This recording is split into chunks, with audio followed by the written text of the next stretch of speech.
नेहा मलिक जी पूना से। राधे राधे। राधे राधे महाराज जी। महाराज जी कृपया मेरा मार्गदर्शन करें। गुरुजी अगर अज्ञान या ज्ञान से कोई भूल या पाप हो गया हो तो अगर अपनी उन्हीं गलतियों को न दोहरा के धर्म पूर्वक चल के और श्रद्धा भावना से नाम जप करके हमारी भूल को प्रभु माफ कर देते हैं क्या? हाँ, मिटा देंगे। ये बस मेन जो आपका शब्द है उस पर पॉइंट बनता है कि पुनरावृत्ति ना होने पाए। जो आपका शब्द, ये बहुत खास बात है कि हमसे गलती हो गई जाने अनजाने में। जाने में होती है, उसमें हम जान रहे हैं कि पाप है, लेकिन या सुख बुद्धि हो गई है या दुख निवृत्ति हो की भावना है। दोनों बातें समझना। हमसे कोई पाप बनता है या तो बहुत सुख बुद्धि होती है तो पाप है पर सुख भोगने को मिलेगा, और एक दुख निवृत्ति होती है कि पाप है पर इसको हटाना पड़ेगा, इसको मिटाना पड़ेगा, ऐसा करना पाप है। लेकिन दुख निवृत्ति के लिए या सुख पूर्ति के लिए, दो भावों से पाप होते हैं। अब अगर दुख निवृत्ति के लिए हमने किया है तो वो पाप हमें भयानक दुख देगा आकर के। जैसे दुख निवृत्ति के भाव में गर्भस्थ शिशु है, डॉक्टर ने कहा इसके माइंड में कमी है, ये जो बच्चा गर्भ में तुम्हारा ये अमुक अंग इसका हीन है, तो दुख निवृत्ति का बच्चा ऐसा पैदा होगा पूरे जीवन सेवा करनी पड़ेगी, ऐसा है। कई तरह की दुख निवृत्ति के लिए, जैसे गर्भस्थ शिशु के लिए, ऐसे बाहरी कई बातें हैं। दुख निवृत्ति के लिए किसी जीव की हत्या कर देना, ये हमारे घर में रहेगा तो ऐसा ठीक नहीं, उसे मार देना। किसी भी जीव को, जैसे किसी भी जीव को मारने का अधिकार नहीं, जैसे भूमि पे आपके रहने का अधिकार, इसे हर जीव का अधिकार है। कई तरह की ऐसी दुख निवृत्ति के लिए कुछ पाप होते हैं और कुछ सुख प्रवृत्ति के लिए, कि जिससे ये काम नहीं करना चाहिए पर सुख की भावना इतनी प्रबल हो गई कि वो पाप बन गए। तो पाप दो प्रकार से होते हैं, एक दुख की निवृत्ति की भावना से, एक सुख प्राप्ति की। बहुत बड़े बड़े पाप हो जाते हैं। दुख निवृत्ति, सुख पूर्ति, दो भावनाओं से पाप होते हैं।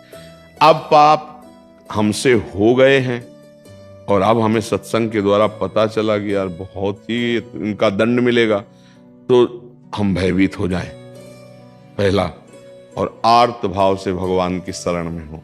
जो सभीत आवा शरणाई तो रखियो ताई प्राण की नहीं। भगवान ने कहा ना कि अब भगवान के सिवा मेरा कोई भी पाप नष्ट नहीं कर सकता, मुझे नहीं बचा सकता। तो अपिचेत्सु दुराचारो भजते माम अनन्य भाग साधुरेव समंतव्या सम्यक व्यवसिता। ऐसा भगवान कहते पहले बहुत दुराचारी सांगोपांग पाप करने वाला रहा है, लेकिन अब उसको पता चल गया कि एक भगवान के सिवा मुझे कोई क्षमा नहीं कर सकता और मेरी शरण में आ गया, तो फिर मैं उसे साधु बना देता हूं। अहम तो हम सर्व पापेभ्यो मोक्षयिष्यामि मा शुचा। आप चिंता की बात फिर नहीं रहेगी। एक शब्द जो हमने कहा, मेन पॉइंट बहुत महत्वपूर्ण आपके मुख से निकला कि पुनरावृत्ति उसकी नहीं होनी चाहिए। तो सब पापों का प्रायश्चित भगवान नाम के द्वारा हो जाता है। इसी को खूब श्रद्धा पूर्वक जपिए। जैसे कभी किसी ने कहा हमसे कि हमसे ये चूक हो गई, ये हमें नहीं करना चाहिए था, गर्भ हत्या हो गई, अब क्या करें? मेरा मन जलता है, आप सब ये कहे, पर हमें लगता है हमें प्रायश्चित करना चाहिए। तो जरूरी है अब, क्योंकि तुम्हारा मन प्रायश्चित से ही शांत होगा। तो चलो 7 दिन नियम से रहकर उचित फलादि का आहार करके संस्कृत से मूल पाठ भागवत का करवा लो। जैसे धुंधकारी जैसा महापापी जो प्रेत बन गया था, वो भी भगवत पार्षद रूप रखकर भगवान के धाम को गया, तो तुम्हारे पाप का मोचन हो जाएगा। वैसे भगवान नाम में बहुत सामर्थ्य है। नाम संकीर्तनम यस्य सर्व पाप प्रणाशन। सर्व शब्द है ना, कोई भी पाप ऐसा नहीं है जो नाम जप से नष्ट ना हो जाए। पर जो मेन बात है, पुनरावृत्ति नहीं। अगर नाम जप का बल लेकर फिर पुनरावृत्ति, तो नामापराध लग जाएगा, फिर वो नाम प्रभाव नहीं देगा। ध्यान रखना, कानून है, कानून भागवतिक कानून, नामापराध कि नाम के बल से पाप करना। अब ये नामापराध आपको पापों से मुक्त नहीं होने देगा, नाम जपने पर भी। ये मेन पॉइंट की बात आई कि पुनरावृत्ति, अब लो नशानी अब ना न सही, तब सब काम बन जाते हैं।